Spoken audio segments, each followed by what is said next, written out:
Ano bang nangyari, Botchok? Kasi po si Paul, tinutukso siya, naputok sa buho. Siya, nagalit po siya, sumugod na rin po ako. Kaso po, talo eh. Naubaran po kami ng shirts, pati t-shirt. Diyos ko naman. Nakakaya nga po eh. Ano ba yan? Hoy, di ba totoo naman? Ano ba? Hindi ba sinabi ko naman sa inyo, huwag kayong makikipag-away? Masama yun. Sila naman po nanguna eh. Nananahimik lang kami ni Botchok. Sila itong nangaway eh. Ano ba yan? Ano yung mga itsura nyo? Kayo talaga. Sa susunod, huwag nyo ng patulan, ha? O, alika. Bumaba ka na. Ay, naku. Dumi mo, puro kaputik. Gusto mo ngayon dyan? Hoy, huwag mong mapatukan ng anak ko, ha? Sumusura ka lang, ha? Ay! Ha? Huwag mo nga akong inas. Ano ka lang? Hindi ka papatulan? Ha? Ay!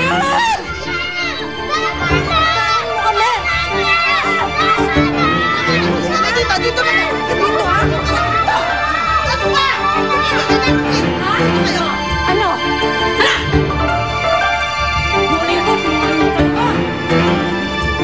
Sa akin yan! Tumigil ka na, Rosine, ha? Sobra ka na! Kala ko ba ayaw mo ng racket na to? Sigurado, pupuntahan ako sa condo ni Bianca. Ayokong makita. Para ano kaya, no? Ano kaya nangyari kung hindi ka napikot? Siguro, may pamilya ka na. Ewan ko ba? Uy, alam ko yan kung sino naalala mo. Si Helen, saka yung inaanak mo, no? Oo. Sigurado, malaki na ngayon yung bata. Huwag mo na isipin yun. Iloko naman niya eh. Bayaan mo na yun, pare.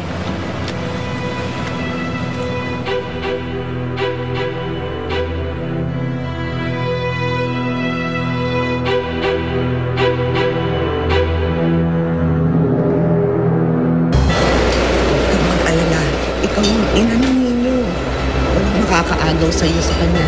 So, totoo pala ang balita. Nagbabalik nga kayo. Paano kung nalaman niya yung totoo? Paano kung malaman niya kung sino yung tunay niya mga magulang? Natatakot ako baka mamaya mawala siya sa akin. So, Bianca, kamusta na si Dave? Kayo pa rin? Si Helen mismo yun. Nagkatingin kami sa mata eh. Buti naman nasabi mo pala kay Nino na buhay pa pala ang tatay niya. That kaya kong sabihin ng totoo, sasabihin ko ang totoo. Ang ganda niya, Nay. Mukha siyang mabait. Sino po siya, Nay? Fan ko siguro. Ganyan ba magtingin ng fan?